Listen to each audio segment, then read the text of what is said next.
ನಮಸ್ಕಾರ ಸ್ನೇಹಿತರೆ, welcome to ರೈಡಾಲಜಿ. ಈಗ ಒಂದು ವಿಡಿಯೋ ಪ್ಲೇ ಮಾಡ್ತೀನಿ, ಆ ವಿಡಿಯೋ ನೋಡ್ಕೊಂಬನ್ನಿ, ಆಮೇಲೆ ಇದ್ರ ಬಗ್ಗೆ ಮಾತಾಡೋಣ.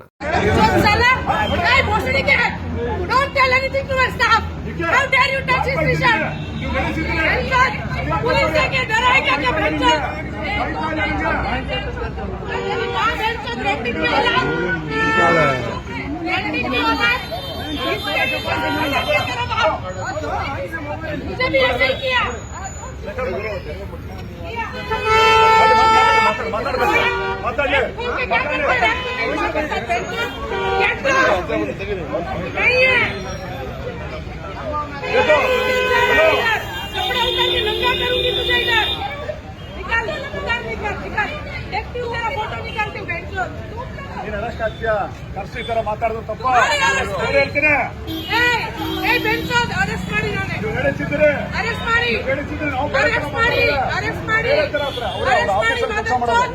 ಅವ್ರ ಆಫೀಸಲ್ಲಿ ಕೆಲಸ ಮಾಡ್ತಿರೋದು ಇಲ್ಲಿ ವಿಲಿಕ್ನಪ್ಪ ಹಾಕಿತ್ತು ಇಷ್ಟೆಲ್ಲ ಮಾತಾಡ್ತಾರೆ. ನೀವು ಪಬ್ಲಿಕ್ ಹೋಗಿಬೇಕು ಅವ್ರಿಗೆ ಅವನಿಗೆ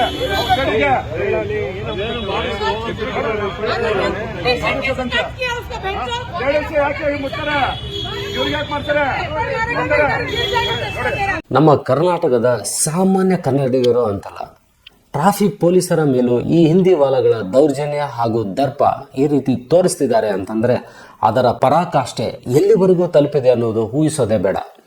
ಸರ್ಕಾರಿ ನೌಕರರ ಮೇಲೂ ಇವರ ದಬ್ಬಾಳಿಕೆ ಮತ್ತು ಅತಿರೇಕಗಳು ಹೆಚ್ಚಾಗ್ತಲೇ ಇವೆ.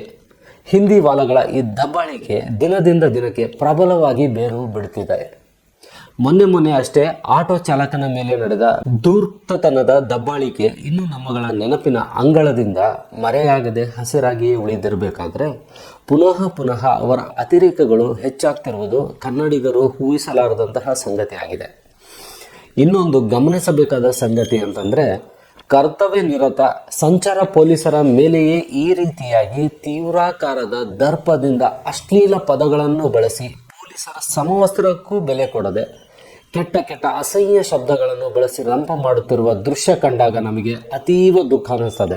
ನಮ್ಮ ರಾಜ್ಯದಲ್ಲಿ ಬದುಕು ಕಟ್ಟಿಕೊಳ್ಳಲು ಹೊರಗಿನಿಂದ ಬಂದವರು ನಮ್ಮ ಜನಗಳೊಡನೆ ಪ್ರೀತಿ ವಾತ್ಸಲ್ಯದಿಂದ ಸಹಬಾಳ್ವೆ ನಡೆಸದೆ ಉಂಡ ಮನೆಗೆ ಕನ್ನ ಹಾಕುವ ರೀತಿಯಲ್ಲಿ ದಬ್ಬಾಳಿಕೆ ಮತ್ತು ದೌರ್ಜನ್ಯದಂತಹ ಅಮಾನುಷ ನಡವಳಿಕೆಗಳಲ್ಲಿ ತೊಡಗಿರುವುದು ನಿಜಕ್ಕೂ ಅಸಹ್ಯ ಅನ್ನಿಸ್ತಾ ಇದೆ.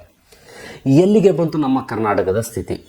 ಇನ್ನು ಮುಂದಾದರೂ ಕನ್ನಡಿಗರು ಎಚ್ಚೆತ್ತುಕೊಳ್ತಾ ಇದ್ದರೆ ದಿನ ಕಳೆದಂತೆ ನಮ್ಮ ಸ್ಥಿತಿ ಅಧೋಗತಿಗೆ ತಲುಪೋದು ಗ್ಯಾರಂಟಿ. ಈ ದರಿದ್ರ ಹಿಂದಿ ವಾಲಿ ಮಹಿಳೆಯ ದುರ್ವರ್ತನೆ ಮತ್ತು ಆಕೆ ನಮ್ಮ ಸಂಚಾರ ಪೊಲೀಸರ ಮೇಲೆ ಬಳಸಿದ ಅಶ್ಲೀಲ ಪದಗಳ ಬಳಕೆಯನ್ನು ಪ್ರತಿಯೊಬ್ಬರೂ ಖಂಡಿಸಬೇಕಾದದ್ದು ಅನಿವಾರ್ಯವೂ ಆಗಿದೆ. ಇಂತಹವುಗಳನ್ನು ಪ್ರಾರಂಭದಲ್ಲೇ ಚಿವುಟಿ ಹಾಕಬೇಕು. ಇಲ್ಲ ಅಂತಂದರೆ ಕನ್ನಡಿಗರಾದ ನಾವು ದೊಡ್ಡ ಬೆಲೆ ಕೊಡಬೇಕಾಗುತ್ತೆ. ಹುಷಾರ್. ಟ್ರಾಫಿಕ್ ಪೊಲೀಸರು ಈಕೆ ದುರ್ವರ್ತನೆಯ ಮೇಲೆ ಕಾನೂನಿನ ಕಠಿಣ ಕ್ರಮ ಜರುಗಿಸಿ ತಕ್ಕ ಪಾಠ ಕಲಿಸುವಂತೆ ಆಗಬೇಕು. ಅವತ್ತು ಒಂದಿನ ಆಟೋ ಚಾಲಕನಲ್ಲಿ ಕ್ಷಮೆ ಕೇಳಿದ ರೀತಿ ಈ ಮಹಿಳೆಯು ಬಹಿರಂಗವಾಗಿ ಕ್ಷಮೆ ಕೇಳುವಂತಾಗಬೇಕು. ಆಕೆ ಕ್ಷಮೆ ಕೇಳಿದ ಸುದ್ದಿ ಇಡೀ ಕರ್ನಾಟಕದ ಮೂಲೆವರೆಗೂ ತಲುಪುವಂತಾಗಬೇಕು.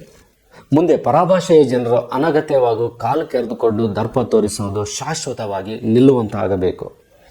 ಹೊರಗಿನಿಂದ ಉದ್ಯೋಗ ಅರಸಿ ಬದುಕು ಕಟ್ಟಿಕೊಳ್ಳಲು ಬಂದ ಜನ ಕನ್ನಡ ಭಾಷೆಗೆ ಮತ್ತು ಕನ್ನಡಿಗರಿಗೆ ಗೌರವ ಮಾನ ಮರ್ಯಾದೆ ಕೊಟ್ಟು ಕನ್ನಡಿಗರೊಟ್ಟಿಗೆ ಪ್ರೀತಿ ವಾತ್ಸಲ್ಯದಿಂದ ಮತ್ತು ಅನ್ಯೋನ್ಯತೆಯಿಂದ ಸಹಬಾಳ್ವೆ ನಡೆಸುವುದಾದರೆ ಕರ್ನಾಟಕದಲ್ಲಿ ಉಳಿದುಕೊಳ್ಳಬೇಕು. ಇಲ್ಲ ಅಂತಂದರೆ ಮಾನ ಮರ್ಯಾದೆಯಿಂದ ಗಂಟು ಮೂಟೆ ಕಟ್ಟಿಕೊಂಡು ತಮ್ಮ ಸ್ಥಳಗಳಿಗೆ ಹೋಗ್ಬೋದು. ಕನ್ನಡ ಕಲಿಯಿರಿ, ಕನ್ನಡಿಗರಿಗೆ ಗೌರವ ನೀಡಿ, ಕನ್ನಡಿಗರ ನೆಲೆಯಲ್ಲಿ ಹೊಟ್ಟೆ ತುಂಬಿಕೊಳ್ಳಿ. ಅದನ್ನು ಬಿಟ್ಟು ಬಾಲ ಏನಾದರೂ ಬಿಚ್ಚಿದ್ರೆ ಕನ್ನಡಿಗರು ಕೆರಳಿ ನಿಂತರೆ ನಿಮ್ಮ ಪರಿಸ್ಥಿತಿ ಕೆಟ್ಟ ಸ್ಥಿತಿಗೆ ತಲುಪಿತು. ಎಚ್ಚರದಿಂದಿರಿ. ಕನ್ನಡ ಬಂಧುಗಳೇ, ಈಗಲಾದರೂ ಇಂತಹ ಅಮಾನುಷ ಧೂರ್ತತನದ ದಬ್ಬಾಳಿಕೆಗಳು ಪಾಠಗಳಿದ್ದಂತೆ. ಈಗಲಾದರೂ ಕನ್ನಡಿಗರು ಜಾಗೃತರಾದರೆ ಒಳಿತು. ಇಲ್ಲ ಅಂದರೆ ನಮ್ಮಗಳ ಉಳಿವು ಕ್ವಶನ್ ಮಾರ್ಕ್ ಆಗೇ ಉಳಿಯುತ್ತದೆ. ಹುಷಾರ್.